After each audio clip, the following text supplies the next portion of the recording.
Assalamualaikum warahmatullahi wabarakatuh.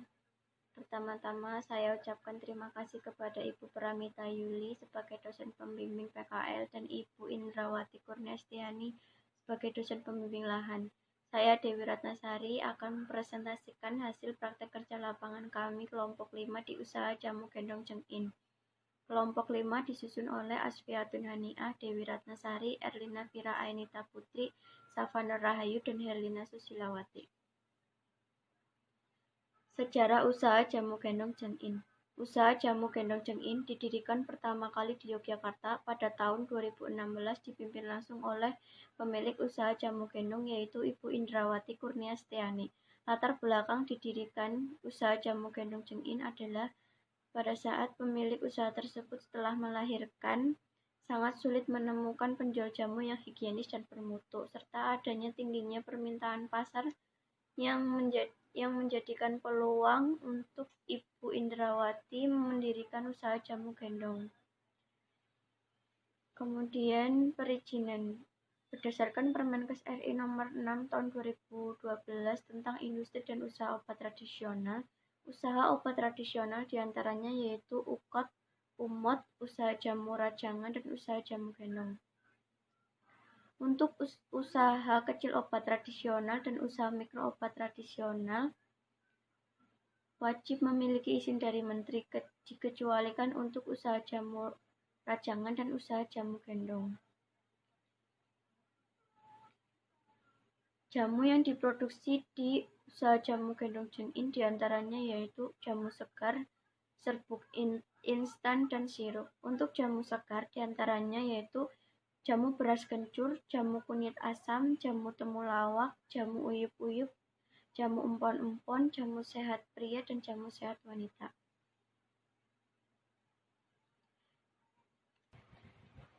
Hygiene perorangan. Dalam usaha Jamu Cengin memiliki prosedur hygiene perorangan yaitu dengan menyediakan alat pelindung diri atau APD diantaranya seperti masker, sarung tangan, dan celemek. Hal ini untuk menghindari cemaran dari bahan yang berpotensi menimbulkan alergi serta menjamin perlindungan produk terhadap pencemaran. Yang kedua yaitu sanitasi bangunan dan fasilitas. Sanitasi bangunan dan fasilitas di usaha Jamu Gendong Cengin berkaitan dengan kebersihan peralatan dan sanitasi masih mengikuti standar dari Dinkes PIRT, yaitu upaya pembersihan ruangan dan alat setiap hari dengan mencuci menggunakan sabun. Yang kedua yaitu dokumentasi. Dokumentasi adalah bagian dari sistem informasi manajemen dan dokumentasi yang baik merupakan bagian yang esensial dari pemastian mutu. Dalam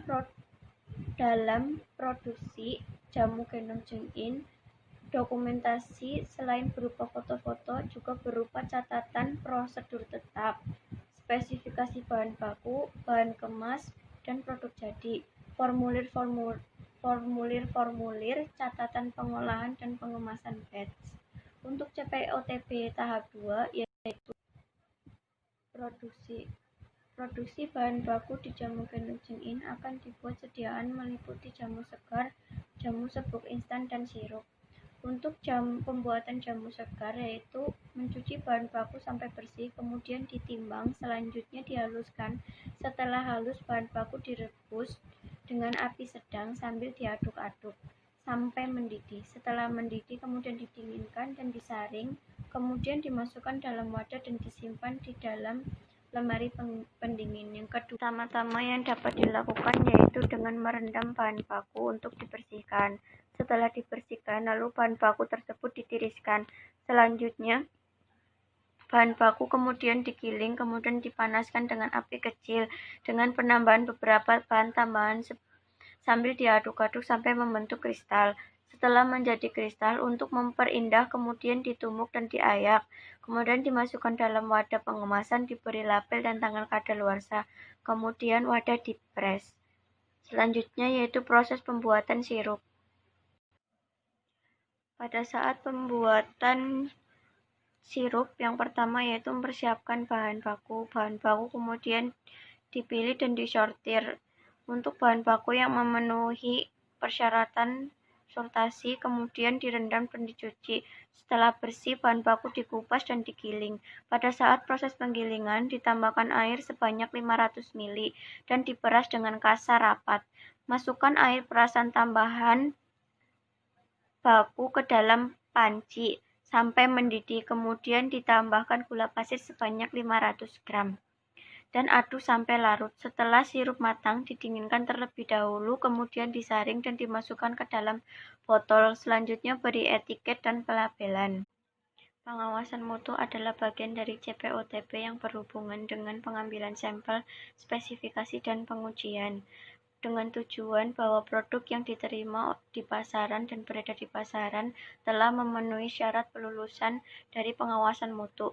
Pada pengawasan mutu di jamu gendong jengin dilakukan proses QC secara organoleptis, meliputi bau, warna, rasa, dan konsistensi. Tahap 3 yaitu bangunan, fasilitas, dan peralatan. Di usaha jamu gendong jengin ini, area penimbangan, area produksi, area penyimpanan masih dalam satu kesatuan, belum terpisah, tetapi juga mengikuti alur searah yang disarankan oleh BPOM dan belum menerapkan aspek-aspek CPOTP secara keseluruhan, baik dalam segi bangunan, fasilitas, dan peralatan, karena masih mengikuti standar Dinkes PIRT. Inspeksi diri.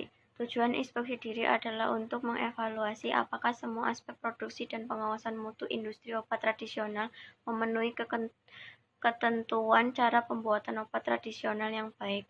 Di jamu gendong jengin masih belum menggunakan inspeksi diri dikarenakan perizinannya masih menggunakan PIRT, produk industri rumah tangga.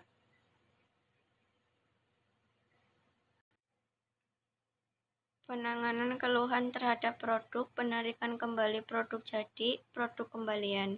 Di jamu gendong jengin, penanganan keluhan masih secara konvensional. Konsumen yang membeli di follow up apakah masih ada masukan, kritik, dan saran untuk perbaikan selanjutnya. Selanjutnya yaitu personalia. Jamu gendong jengin hanya memiliki beberapa personil, kurang lebih ada 3 personil di jamu gendong jengin yang bertugas memproduksi beberapa sediaan jamu.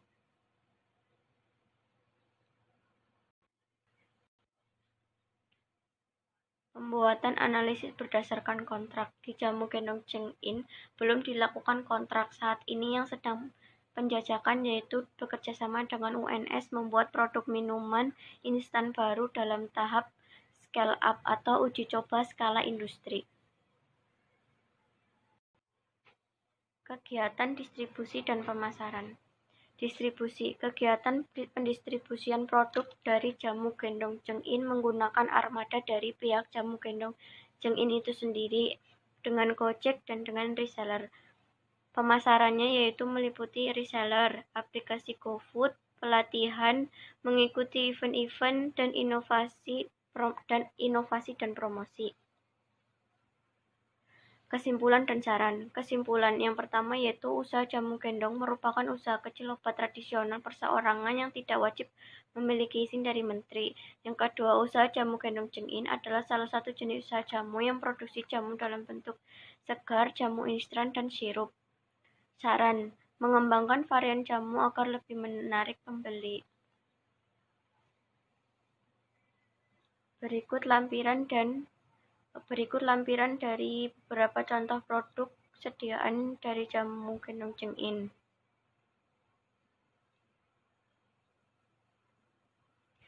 Dan ada beberapa lampiran yaitu form